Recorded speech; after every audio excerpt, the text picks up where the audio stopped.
If you want to learn more about how to actually implement and create strategic security strategies inside of your organization, then you definitely don't want to miss out on this incredible conversation that I get to have with my man, Keyaan Williams.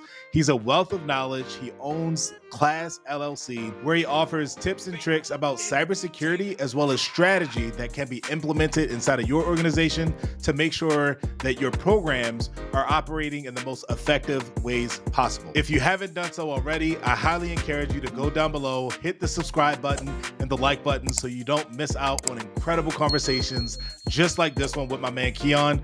But let's go ahead and dive right into this intro.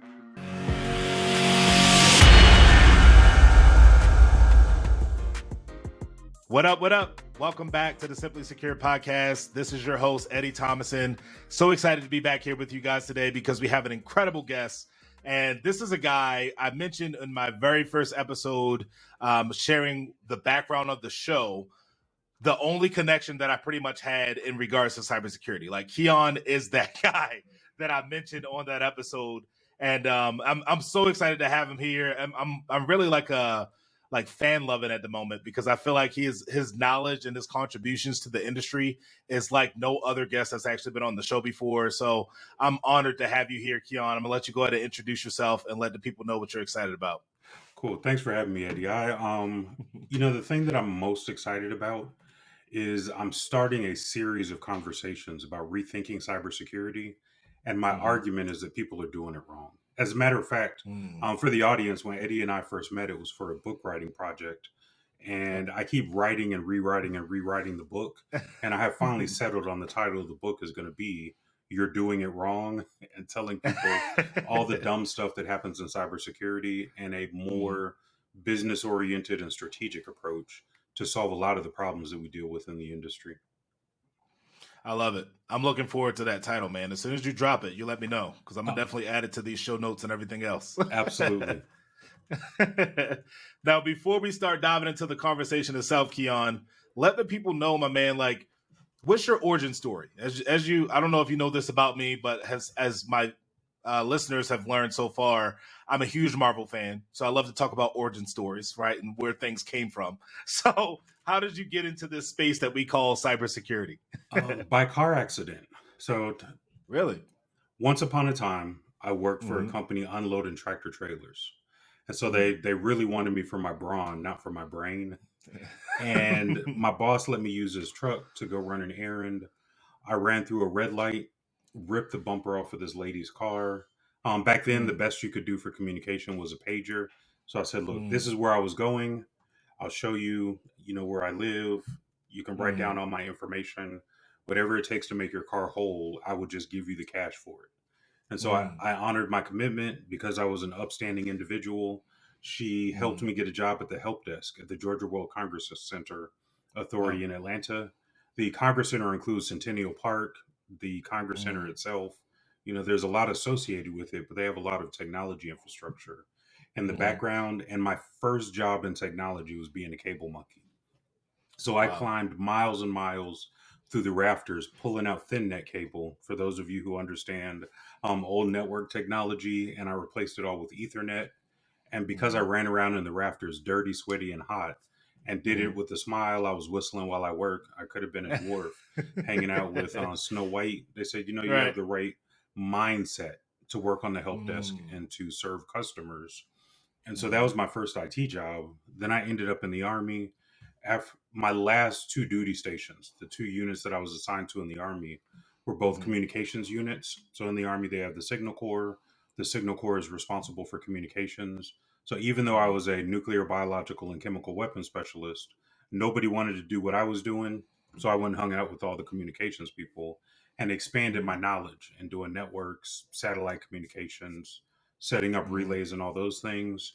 When I got out of the Army, because of my background and because of Mm. what I was doing on the side, a command sergeant major hooked me up at the CDC with one of his former employees. I worked at the Mm. CDC for 12 years.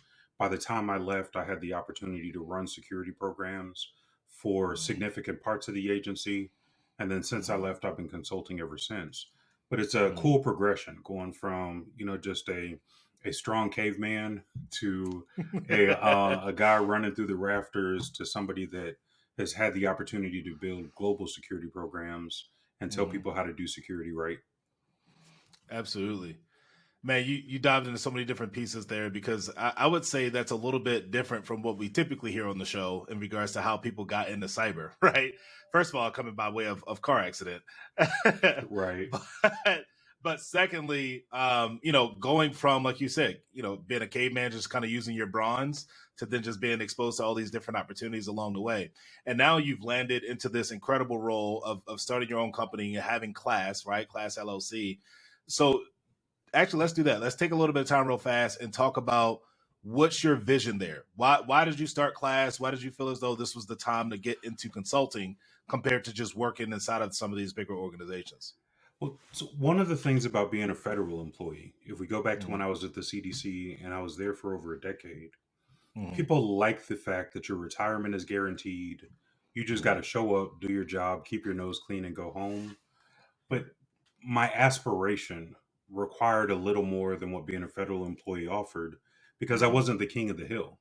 I was the Right. king of my molehill and I Yeah. managed Yeah. everything in my domain. But I was Mm-hmm. really never going to be in a position where I was able to set the strategy and the objectives and say, this is how we're going to do things Mm-hmm. because the government has a hierarchical structure.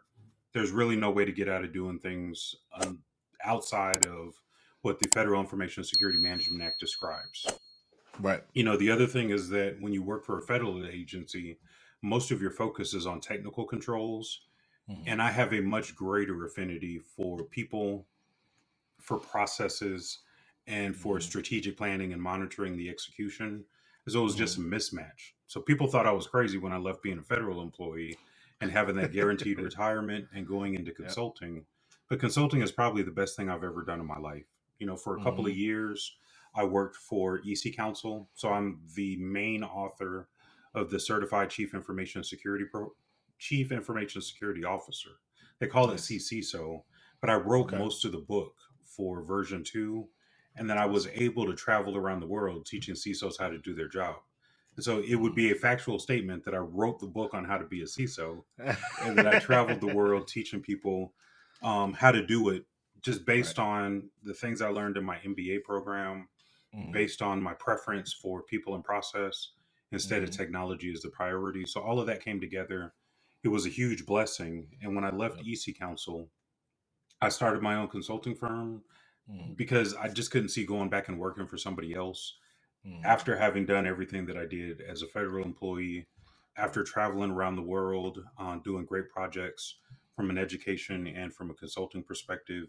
It was Mm-hmm. just not a great fit to spend all the rest of my days working for somebody else because Mm-hmm. everybody else always thinks about security differently than I do.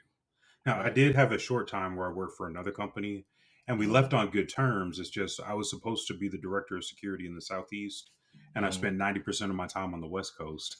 And so that Wow. also helped me say, if I'm going to travel, I need to have more control over my destiny and the people that I Yep. work with instead of just having Absolutely. an assignment, going out there and doing it, but not Mm-hmm. really developing long term relationships, which is the thing that I appreciate the most about the work that I'm doing. Absolutely.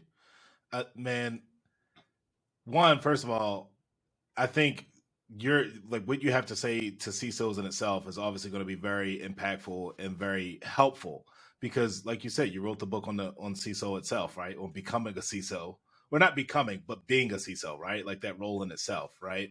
Um, but here's, I guess, dive into this piece. Like when you go into organization, right? Who they're looking for help with their security program. Maybe they have something in place and they think they're secure.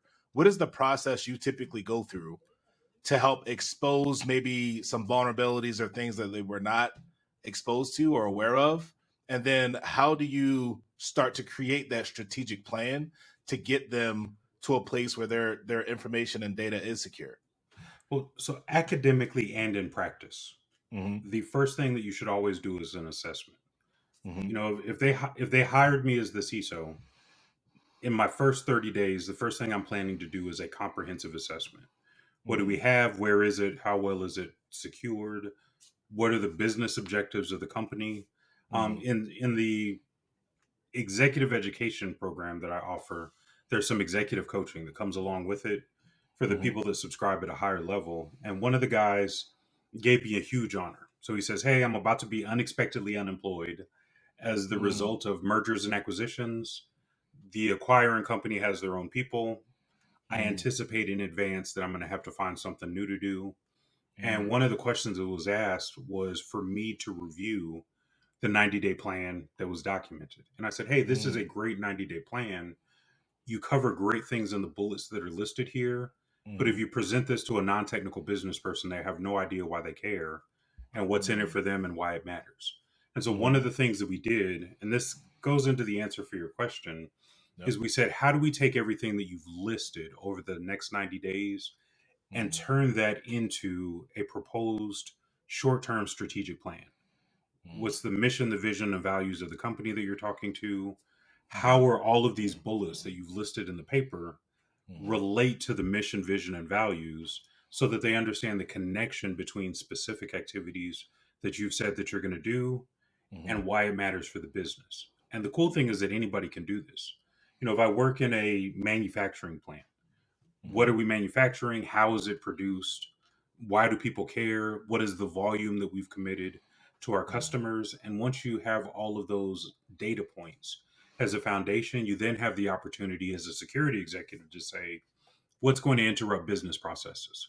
What's Right. going to cause an outage? What is the connection to contractual requirements or regulatory requirements? Mm-hmm. And the answer to those questions, based on the business oriented data points, help you develop a roadmap. And so some companies, maybe they have a firewall. So I shouldn't say anything about a firewall in my strategic plan because I've done an assessment and I would look like a clown saying, "Hey, you need to do something that they've already done." Yeah. Taking my approach and focusing on what the business does, how they Mm-hmm. do it, and what I can do to contribute to their success, make sure Mm-hmm. that I'm only talking about gaps and my plan for remediation from an executive level that adds a ton of credibility Mm-hmm. to what you're communicating as a new person. It demonstrates that you know what you're talking about. It demonstrates from day one that you're going to provide a lot of value to the organization. If I Absolutely. keep my instructor hat on, Mm-hmm. the CISO is not the only person that has to do that. Say I Mm-hmm. hire somebody to be a identity and access management person. Mm-hmm. You still going to do the same thing as a practitioner focusing on identity and access management. Now the question is, what does the business do? How does it do it? And how does identity management relate to, are we going to be successful? So an Right. IAM person, a security operations center person, a Mm-hmm. data analyst, a privacy analyst, everybody's doing the same thing. They're understanding the business that they serve. They understand how their job duties relate to the success of the business. They're documenting a plan that says, this is how I am going to add value. And Mm-hmm. if everybody in security did that, nobody would ever get fired for being ineffective. And the business would never question the value that is Right. produced by any part of security because your entire conversation is about, this is how I'm going to contribute to success. Absolutely. And just real quick, Keon, are you inside of these different industries? Are you teaching different executives across multiple different industries, or are you pretty much sticking with it? Like, do you have an industry of preference that you typically spend time with? What does that look like? Well, so teaching is my gateway drug, Yeah. if we're being honest. And so I don't have a sales team. Mm-hmm. Most of the organizations that do Mm-hmm. business with me because an individual was in one of my training classes Mm-hmm. or they came to a conference. I have a conference and a 4-day executive retreat. So sometimes people have come to one of my events. Mm-hmm. That is you, or they've heard word of mouth. Hey, this crazy Keyaan cat is really business oriented. He knows security. He did amazing things for us. If you Mm-hmm. have a problem, things will work out well. So it's primarily referrals, Right. education, and events create the opportunity for me to connect with people. Right. Those people are in all kinds of industries. And so the Mm-hmm. challenge for me is understanding how every industry works. So I know Yep. all of the regulatory requirements for Saudi Arabia as a random Mm-hmm. tidbit because one of my customers was a capital markets company in Saudi Arabia. Mm-hmm. So then as what's the best practice for security globally reconciled with what is the minimum requirements for that industry in that country. And so I've Mm-hmm. done work in Singapore, in Saudi Arabia, in Oman, in Mm-hmm. Kuwait, in Germany. God has blessed me to go to a lot of interesting places. Mhm. The cool thing is that at the end of the day, security is security. The Mhm. nuance comes from the industry, the size of the company, their technology infrastructure, and their regulatory requirements. But the foundational things are always the foundational things. I need an Mhm. inventory. I need to do access control. Yep. I need encryption. I need to do incident management.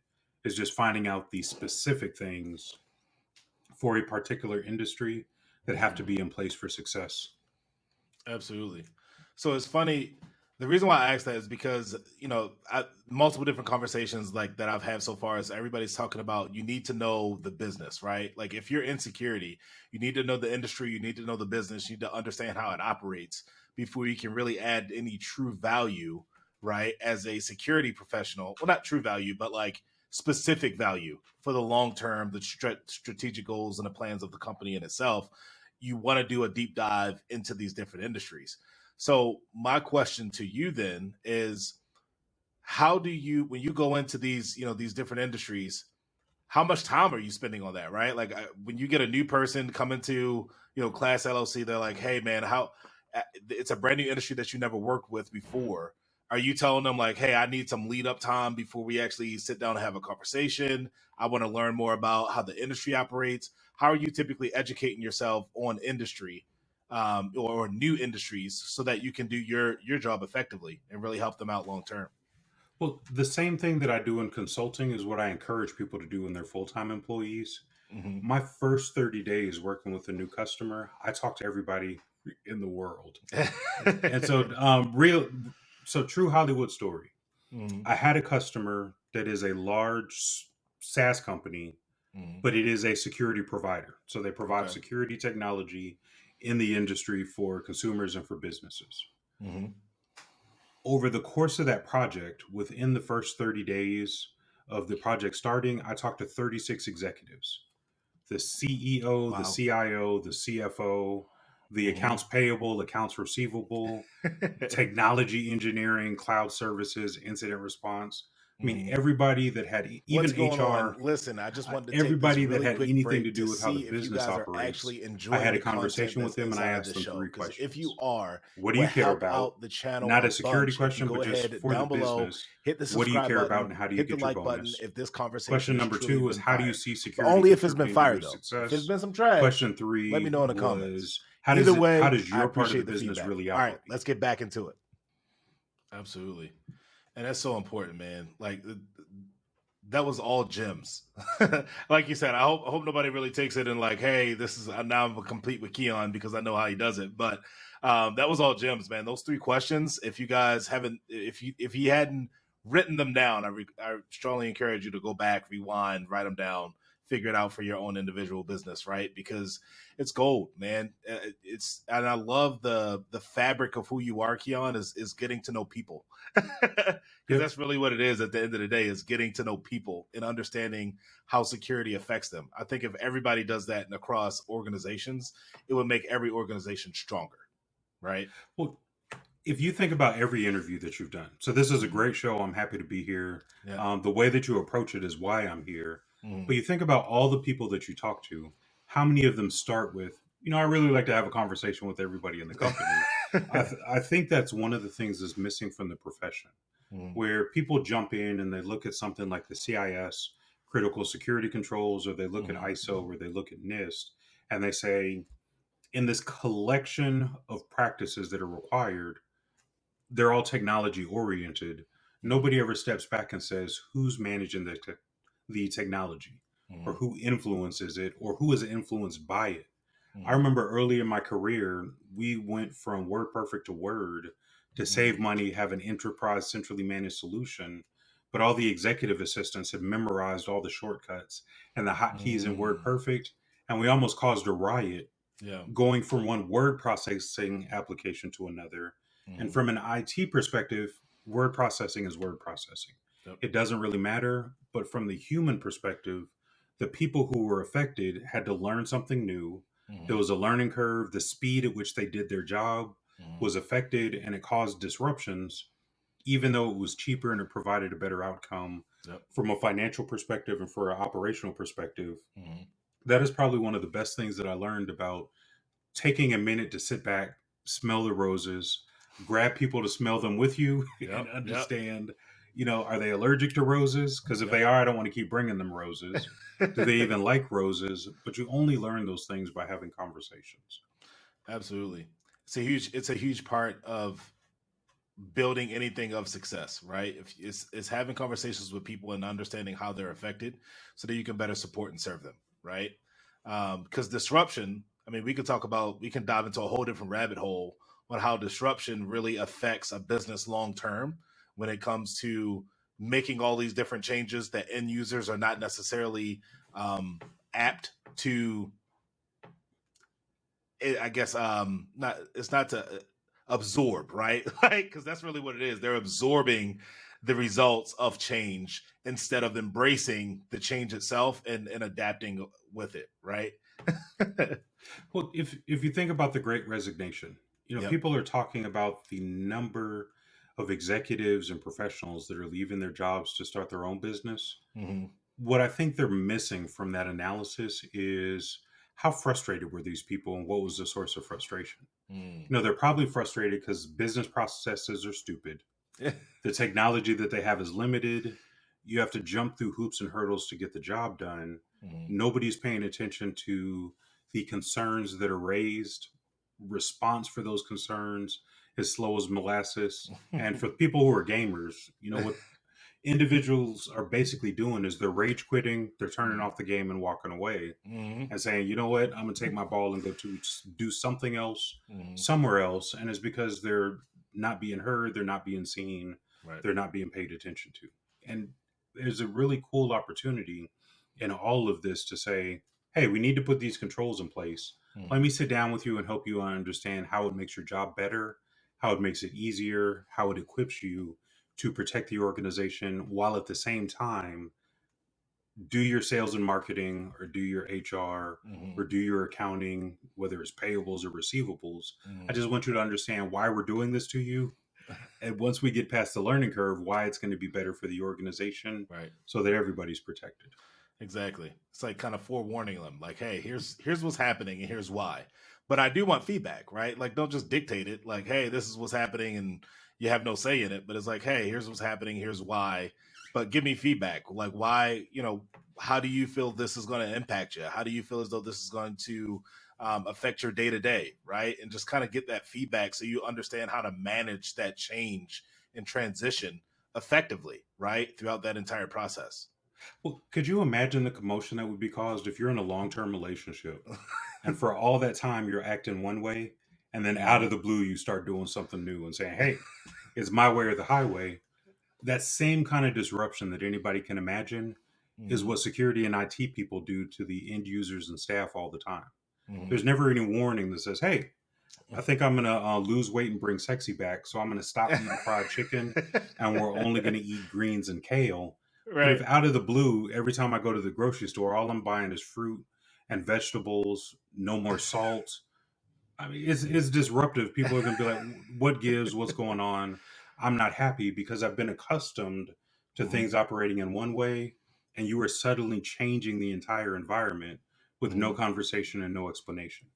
Mhm. If anybody takes anything from our conversation, and I'm sure they thought it was going to be more technical because it's the Simply Secure podcast, but the thing that people need to take away is Mhm. regular and consistent communication so that Mhm. people know what you're doing and why you're doing it so they can connect that with the impact of your actions. If Mhm. I tell my family, all right, kids, we're not eating any more cookies, brownies, or cakes, but I say that we're doing this because I need to do it so I can be healthier, so I Mhm. can live a long time, they'll go eat cookies and cake somewhere else, but not be frowning at me every time we're having a kale smoothie for dessert instead of Right. having a milkshake. It's just Yep. communication, communication, communication. It keeps everybody on the same page and it helps them understand what the heck is going on. Absolutely. So now I gotta ask Keon. So like on the different conferences that you do and the retreats that you do, and you mentioned earlier in this conversation, is this communication piece a big portion of it? Is it a majority of it? Like, what can people expect when they go to those type of events for you? So, if we look at the conference that I'm doing in July, Yep. um, one of the best sessions, the one that I'm most excited about, Mm, we're talking about crisis communication. And if I pull off the magic trick that I'm working on, mm, I will have people from print media and mm, TV media to sit in on the session and say, look, when a company has a data breach, this is mm. what I want to know. This is how I approach the story. This is how you Nice. can connect with the media. And you think everybody's always given advice about how do you communicate with the media when you have a breach or an incident. Mm, I'm an enterprising person. I said, well, instead of telling people what I think they should know, I'll mm, just invite people from the media to say it directly.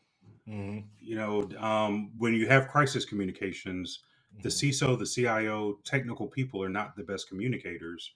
So some of the people that I've already confirmed on the panel, mm, marketing executives, a PR representative, is mm, people that know what they're talking about, how it works. They're the ones crafting the message. That's mm, going to be extremely valuable for anybody who shows up. It's mm, those kinds of things that are off the wall and out of the ordinary that make it worthwhile and makes it mm, worth people who are traveling from far and wide, because I've seen the registrations and I mm, got people coming from Texas, from California. I'm working mm, on a couple of people internationally, but it's worthwhile because you're having conversations that aren't had very often. But mm. crisis communication is a major extension of your incident response plan, but there's no standard or regulation that says, hey, you have to communicate well. Right, right. It's funny because I had the conversation with Andre Walls. We were talking about pre-show and everything, and Andre talked about one of the ways that he communicates to his CEO, right? Being a CISO himself, he says, "I'm never the one that has to get on stage and apologize." Typically, that's the role of the CEO or the CMO or somebody like that, right? Chief of marketing or something from that perspective, that's going to be doing the apologizing for a data breach or something like that. So he uses that as a not necessarily a reason, but it's kind of like a back pocket. Like, hey, if I tell you I need access to some type of technology or we need to invest in this area to make sure that we have doubled down on the security for this particular region, then keep that in mind, Mr. CEO. Like, I'm not the one that's apologizing if something happens. You're the one that's apologizing along the way. Would you say that's Well, consistent? so it brings up a couple of thoughts. Okay. The a person who has the role of the CISO Mm-hmm. is ineffective if anybody in the business ever comes to you and says, are we secure?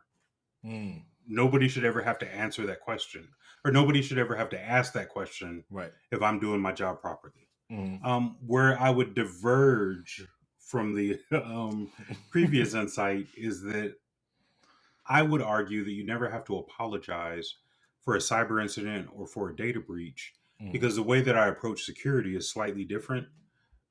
If I were the full time chief information security officer of a company, Mm-hmm. if we assume it's a public company that has a board of directors, Mm-hmm. one of the first things that I want to do is get the board of directors to say, this is the acceptable boundary of risk taking. We'll accept risk up until this amount, Mm-hmm. and this amount is going to be some variable that's unique to the company.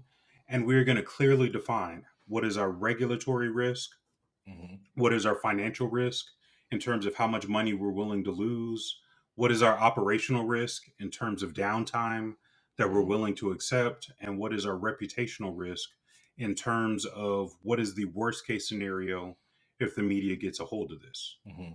If you establish those risk parameters at the board of directors level, Mm-hmm. and the board says this is the most that we're willing to accept, that drives all of your actions about your security budget, the Mm-hmm. investments that you make, because now everything that you're doing is working to maintain risk inside the boundaries that were accepted by the board. Mm-hmm. So that if we do have a breach or an incident or whatever the situation is, Mm-hmm. the only thing the board has to ask is one, is that inside or outside the boundary that we established?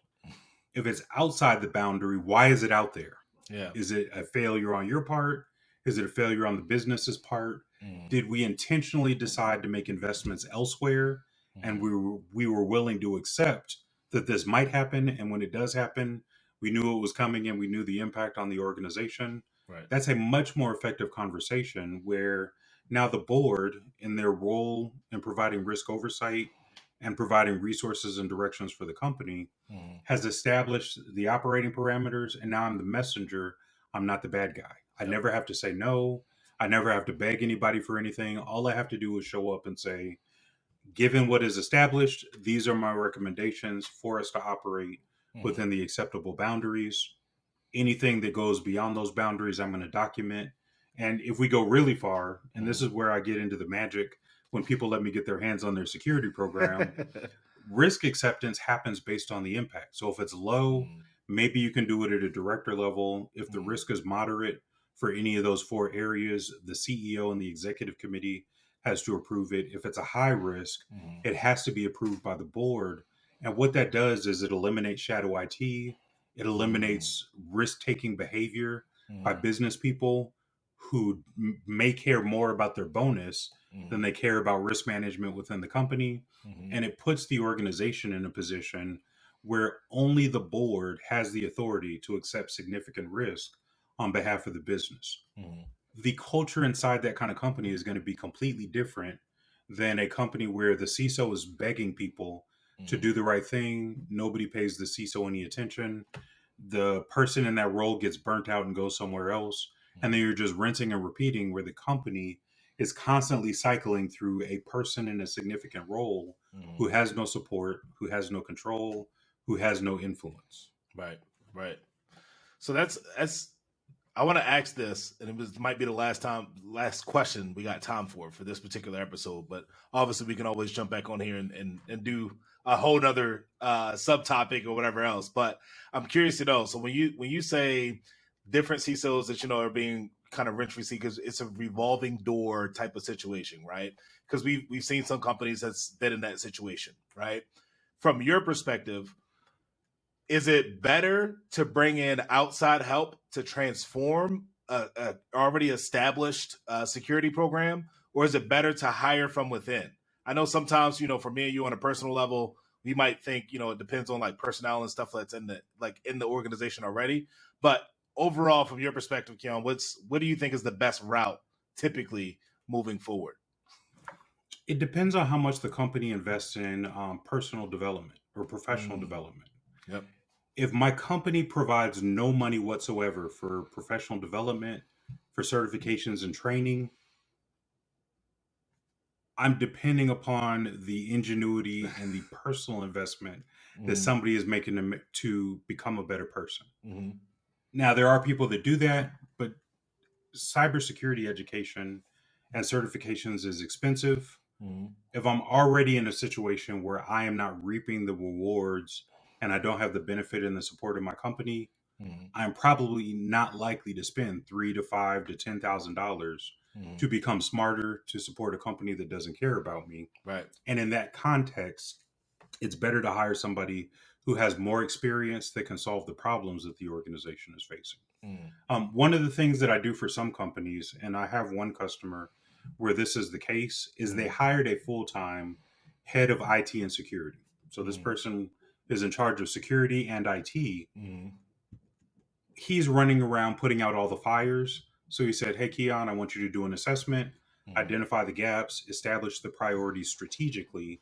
So while he's doing all the tactical remediation that caused him to be the person hired for the position, I have the opportunity to do some of the longer range planning, document some policies that are going to fix the situation. And I'm really just augmenting what he's doing. So my job is not to replace the CISO. Yep. My job is to take some work off of the CISO. The third variable, and this is something that I do periodically, is I've had people reach out and say, "Hey, we'd love to hire you as the CISO." And I say, I enjoy running a company, but what I do for like a 90-day project is I'll come in, I'll do the assessment, I'll say, this is what the security program should look like. And then that company uses what I gave them to find the right person to execute. Because executing a strategy and developing a strategy are different professional practices. Absolutely. If the company already knows exactly what they want to do step by step over a certain time frame, now they're just looking for people who have the qualification and ability to do that.